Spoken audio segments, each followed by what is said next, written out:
नमस्कार, मैं हूं करिश्मा श्रीवास्तव और आप देख रहे हैं INS न्यूज प्लस। खबरों की शुरुआत करें उससे पहले एक नजर हेडलाइंस पर। शिक्षा पर्व के मौके पर पीएम मोदी ने नई शिक्षा नीति पर शिक्षकों के साथ की चर्चा। कहा, छात्रों को 21वीं सदी की स्किल्स के साथ बढ़ाना है आगे। 21वीं सदी भारत को नई दिशा देने वाली है।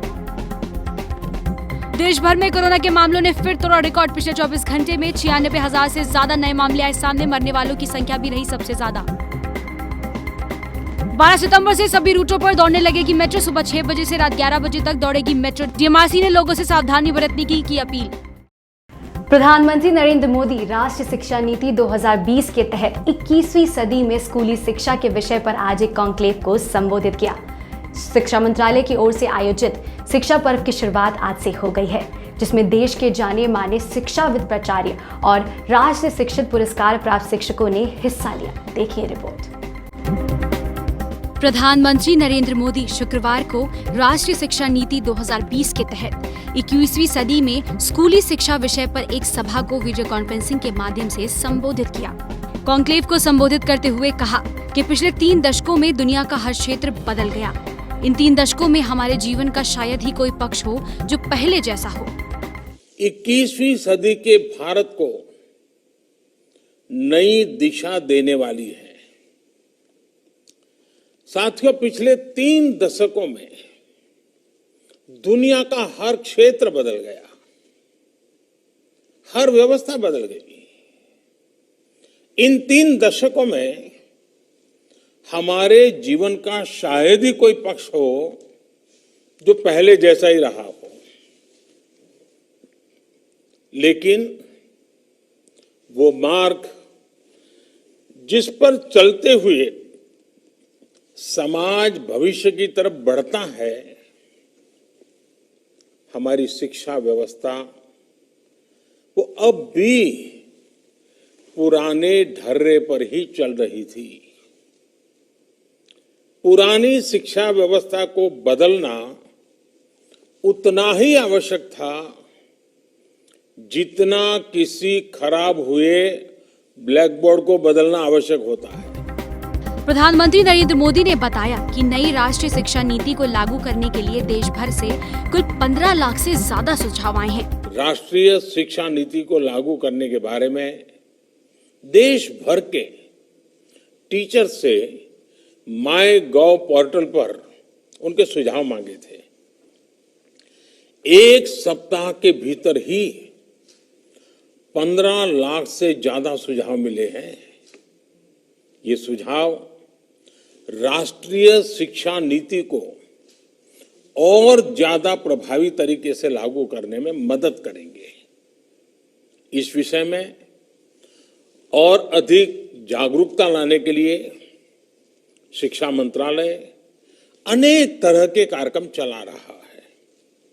साथियों, किसी भी देश के विकास को गति देने में उसकी युवा पीढ़ी और युवा ऊर्जा इसकी बहुत बड़ी भूमिका होती है। इससे पहले प्रधानमंत्री मोदी ने 7 अगस्त को NEP 2020 के तहत उच्च शिक्षा में परिवर्तनकारी सुधार पर कॉन्क्लेव में उद्घाटन भाषण दिया था। बता दें कि शिक्षकों को सम्मानित करने और नई शिक्षा नीति को आगे बढ़ाने के लिए 8 से 25 सितंबर को शिक्षा पर्व मनाया जा रहा है। Bureau report, INS TV। देश में कोरोना वायरस से संक्रमित मरीजों ने अब तक के सारे रिकॉर्ड तोड़ दिए हैं। पिछले 24 घंटे में 96,000 से ज्यादा नए मामले सामने आए हैं और मौतों के आंकड़े ने भी रिकॉर्ड तोड़ा है। देखिए रिपोर्ट। दुनिया के साथ साथ भारत में भी कोरोना के मामले लगातार बढ़ते ही जा रहे हैं। भारत में कोरोना के रिकॉर्ड तोड़ आंकड़े सामने आ रहे हैं। देश में कोरोना के कुल मामले 45 लाख के पार पहुंच गए हैं। स्वास्थ्य मंत्रालय के शुक्रवार सुबह जारी किए गए आंकड़ों के हिसाब से पिछले 24 घंटे में अब तक के सबसे ज्यादा नए मामले सामने आए हैं और सबसे ज्यादा मौतें भी हुई हैं। पिछले 24 घंटे में 96,551 नए मामले सामने आए हैं, जबकि 1209 लोगों की जान भी गई है। इसके साथ ही कुल मामलों की संख्या 45,62,414 हो गई है। राज्यों की बात करें तो महाराष्ट्र में कोरोना के 23,000 से अधिक नए मामले सामने आए हैं। महाराष्ट्र में पिछले 24 घंटे में कोरोना के 23,446 नए मामले सामने आए हैं, जिसके बाद संक्रमितों की कुल संख्या 9,90,795 हो गई है। एक दिन में 14,253 मरीजों को डिस्चार्ज भी किया गया है। वहीं राजधानी दिल्ली में कोरोना के नए मामलों का नया रिकॉर्ड बन गया है। पिछले 24 घंटे में अब तक के सबसे ज्यादा मामले सामने आए हैं। 24 घंटे में 4,308 नए मामले सामने आए हैं, जिसके बाद कुल संख्या 2,05,482 हो गई है। इसी के साथ कुल मौतों का आंकड़ा 4,666 हो गया है। उत्तर प्रदेश में कोरोना वायरस संक्रमण के मामले काफी तेजी से बढ़ रहे हैं। बीते 24 घंटे में यूपी में 6,988 नए मामले सामने आए हैं। इसके साथ ही संक्रमितों की कुल संख्या 2,92,029 हो गई है। इनमें से 2,21,506 लोग इलाज के बाद पूरी तरह ठीक हो चुके हैं। कोरोना मामलों का ग्राफ अब तेजी से बढ़ रहा है। नए आंकड़े हर रोज एक नया रिकॉर्ड बना रहे हैं। कोरोना आंकड़ों के साथ साथ मरने वालों का आंकड़ा भी तेजी से अब बढ़ रहा है। Bureau report, INS TV. Corona virus महामारी के चलते पिछले 5 महीनों से मेट्रो परिचालन पर रोक लगी हुई थी, लेकिन 7 सितंबर से फेजेस वाइज में और नियमित समय के लिए कुछ मेट्रो लाइंस को खोल दिया गया था। लेकिन खुशखबरी की बात यह है कि 12 सितंबर से अब सभी लाइनें खुल जाएंगी और जैसे मेट्रो पहले जिन जिन समय पर चलती थी वैसे ही फिर से अपने ट्रैक्स पर दौड़ने लगेगी। देखिए रिपोर्ट। 12 सितंबर से मेट्रो की सभी लाइनों पर मेट्रो का परिचालन शुरू हो जाएगा। मेट्रो शनिवार से एयरपोर्ट एक्सप्रेस लाइन पर भी दौड़ती नजर आएगी। इस लाइन के शुरू होने के साथ मेट्रो का परिचालन सुबह 6 बजे से लेकर रात 11 बजे तक हो जाएगा। फिर यात्री मेट्रो में दिन भर सफर कर सकेंगे, जिसके चलते मेट्रो की तरफ से भी सभी तैयारियां पूरी कर ली गई हैं।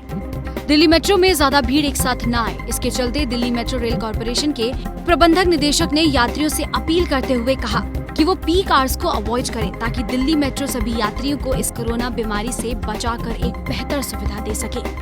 दिल्ली मेट्रो में यात्रा करने वाले मेरे सभी साथियों, जैसा कि आप जानते हैं कि कल से दिल्ली मेट्रो की सर्विसेज सभी लाइनों पर चालू हो जाएंगी। नॉर्मल टाइमिंग्स हैं, उस पर सर्विसेज अवेलेबल रहेंगी कल से। लेकिन मैं आपका ध्यान इस ओर दिलाना चाहता हूं कि सोशल डिस्टेंसिंग नॉर्म्स के चलते जो हमारी कैपेसिटी है मेट्रो की, वो काफ़ी रिड्यूस्ड हो गई है।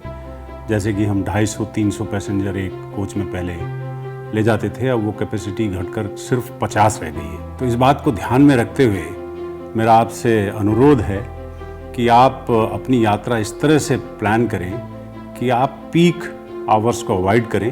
अगर आप ऐसा करेंगे तो दिल्ली मेट्रो आपको अच्छी और बेहतर सुविधा और सर्विस प्रदान कर सकती है, क्योंकि उस सिनेरियो में हम ज़्यादा लोगों को कैरी कर सकते हैं, ज़्यादा पैसेंजर्स को कैरी कर सकते हैं। मेरी सारे एम्प्लॉयर्स से भी ये प्रार्थना है कि वो अपने ऑफिस टाइमिंग्स थोड़ा स्टैगर कर लें और जो उनका एम्प्लॉय हैं उनको वो अलाउ करें कि वो टाइमिंग्स अपने एडजस्ट करें पीक आवर्स को बचाने के लिए। और अभी ये ना समझें कि सब कुछ नॉर्मल हो गया है। अभी जो लोग अगर वर्क फ्रॉम होम कर सकते हैं तो वो वर्क फ्रॉम होम कंटिन्यू रखें। तो मेरी ये आपसे अनुरोध है, दिल्ली मेट्रो की बेहतर सेवा बनाने में आप हमारा सहयोग करिए। केंद्र सरकार की गाइडलाइंस के मुताबिक ही दोबारा से दिल्ली मेट्रो 7 सितंबर से दौड़ने लगी थी। कोरोना महामारी के बीच मेट्रो को बंद कर दिया गया था। 7 सितंबर से यात्रियों को मेट्रो में सफर करने के लिए कई बातों का ख्याल रखना पड़ रहा है। सभी यात्रियों को मास्क पहनना अनिवार्य कर दिया गया है। यात्रियों को एंट्री के टाइम पर थर्मल स्क्रीनिंग और सैनिटाइजेशन की भी व्यवस्था की गई है। नए नियमों के मुताबिक दिल्ली मेट्रो में सफर के लिए अब टोकन नहीं मिल रहा है। यात्रियों को सफर से पहले मेट्रो कार्ड बनवाना पड़ रहा है। मेट्रो स्टेशनों पर सोशल डिस्टेंसिंग के लिए मार्किंग भी की गई है। Bureau report, INS TV. देश के कई राज्यों से लोगों के वापस आने का सिलसिला एक बार फिर से शुरू हो गया है।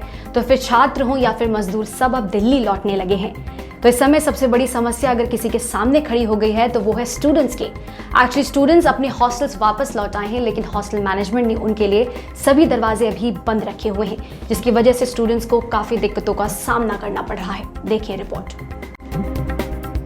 कोरोना महामारी के बीच जो लोग राज्य छोड़कर गए थे, अब वो वापस लौटकर आने लगे हैं। छात्रों से लेकर मजदूर, सबका पैतृक घर से लौटने का सिलसिला जारी है। देश भर में परीक्षाओं का आयोजन कराया जा रहा है, तो वहीं छात्रों के सामने सबसे बड़ी समस्या खड़ी हो गई है।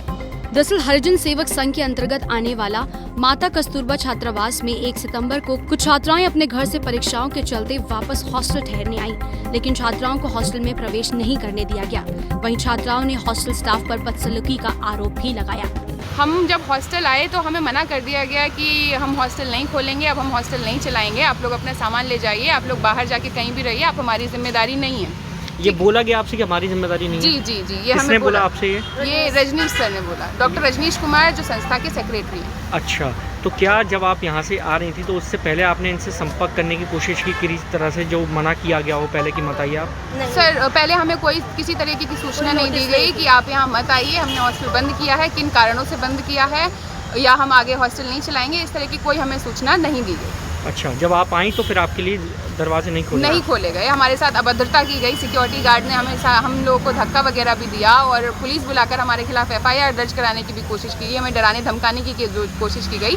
ज़बरदस्ती हॉस्टल खाली कराने के लिए इन्होंने हर तरीके का अपना जोर लगा दिया। सबसे पहले मैं ही हॉस्टल पहुंची थी सुबह 6:30 बजे, तो मैंने पहले अपनी वार्डन रोशंभा मैम को फ़ोन किया, उन्होंने डिनाई कर दिया कि मेरे हाथ में कोई भी पावर नहीं है, तुम रजनीश सर को फ़ोन करो। मैंने उनको फ़ोन किया तो उन्होंने बोला कि आप जहां से आई हैं वापस चली जाइए, मेरी आप रिस्पॉन्सिबिलिटी नहीं है और हॉस्टल हम नहीं खोलेंगे। अच्छा, तो आपके घर पे क्या बोला गया? उसके बाद हम दिन भर यही वेट कर रहे थे, ये हुआ अभी खुलेगा, अभी सेक्रेटरी सर आ रहे हैं, सारे लोग इकट्ठा हो गए, पूरे 6 लोग। हम शाम को यहाँ तक वेट कर रहे थे, नहीं हुआ। फिर उन्होंने हमारे नंबर कॉन्टैक्ट्स निकाले फैमिली के और इन्होंने मेरे पापा को 9:30 बजे रात को फ़ोन किया कि आपकी बेटी यहाँ पे ऐसा ऐसा कर रही है और हमने हॉस्टल नहीं खोला, हम नहीं रहने देंगे, आप अपनी बेटी को वापस बुला लीजिए। मेरे फादर ने उनको जवाब दिया कि वो 600 किलोमीटर दूर है, मैं वापस नहीं बुला सकता, टिकट भी नहीं मिलेगी इतनी जल्दी, तो और उसका एग्ज़ाम है UPSC का, वो देकर ही आएगी, आप उनके रहने की व्यवस्था कीजिए क्योंकि वो पिछले 4 साल से वहाँ रह रही है। इस तरीके से पापा ने फ़ोन रखा और फिर मुझे इन्फॉर्म किया। तो उस टाइम पे फिर मैंने इनको बोला कि मैम आप दोबारा फ़ोन मत कीजिए, हम यहाँ आ चुके हैं, आप हमें रहने की व्यवस्था कीजिए। तब इन्होंने हमें ऑफ़र किया कि आप हमारे रिलेटिव के यहाँ रहिए चल के। तो फिर मैंने दिल्ली मुखर्जी नगर SHO को फ़ोन किया और मैंने कहा सर इतनी रात हो गई है, आपके संज्ञान में ये मैटर सुबह 8 बजे से जब से मैंने PCR बुलाई है, तो आप हमें दिन भर तो निकल गया, आप हमें रहने के लिए रात में स्टे करने के लिए कोई व्यवस्था दे दीजिए, हम सुबह रूम सर्च कर लेंगे क्योंकि इतनी रात को नहीं कर सकते। और चूंकि आप होप दे रहे थे कि सेक्रेटरी सर आएंगे तो खोलेंगे, इसलिए हम यहाँ बैठे भी थे। या आपने पुलिस में? हाँ, पुलिस थी, परमानेंट पुलिस सुबह 8 बजे से यहीं थी, उनकी पुलिस थी और हमारी PCR थी। मेरी कॉल पे PCR थी, मेरे पास रिसीविंग है अभी, और उनकी पर्सनल पुलिस थी। किसने बुलाई वो जानेंगे, हमें नहीं पता। मैं भी 1 सितंबर को ही आई थी वहाँ से और हमें भी कोई नोटिस नहीं दिया गया था और मैं बाय एयर आई थी यहाँ पे। और उसके बाद उन्होंने हम सब ने मिलकर मैनेजमेंट से बोला, मैम से कहा, बहुत रिक्वेस्ट की, उसके बाद भी रजनीश सर ने हमें कह दिया कि आप जो है अपना लॉक वॉक जो भी आपको करना है वो आप कर लीजिए, जैसे भी आपको रहना है रह लीजिए, हम हॉस्टल को खोलेंगे ही नहीं। हमने बोल दिया कि सर हम सुबह 9 बजे से इंतज़ार कर रहे हैं, तो आप कुछ तो कीजिए, कुछ अरेंजमेंट करिए, अब तो हम आ चुके हैं, तो कम से कम इतनी लड़कियों के लिए ही आप खोल दीजिए, उसके बाद देखा जाएगा क्या करना है क्या नहीं करना है। हमारे सबके ड्यूज़ भी क्लियर थे, कुछ लोगों के छोड़ के, तो वो भी देने को तैयार थे, ऐसा नहीं था। कोई UP से है तो कोई छत्तीसगढ़ से वापस आ रहा है हॉस्टल में, लेकिन छात्राओं के सामने रहने की सबसे बड़ी समस्या खड़ी हो गई है और प्रशासन और नेताओं से भी समस्या का हल करने की गुहार लगा रही है। INS TV के लिए मोहम्मद शोएब की रिपोर्ट। फिलहाल के बुलेटिन में बस इतना ही, इजाजत दीजिए, नमस्कार।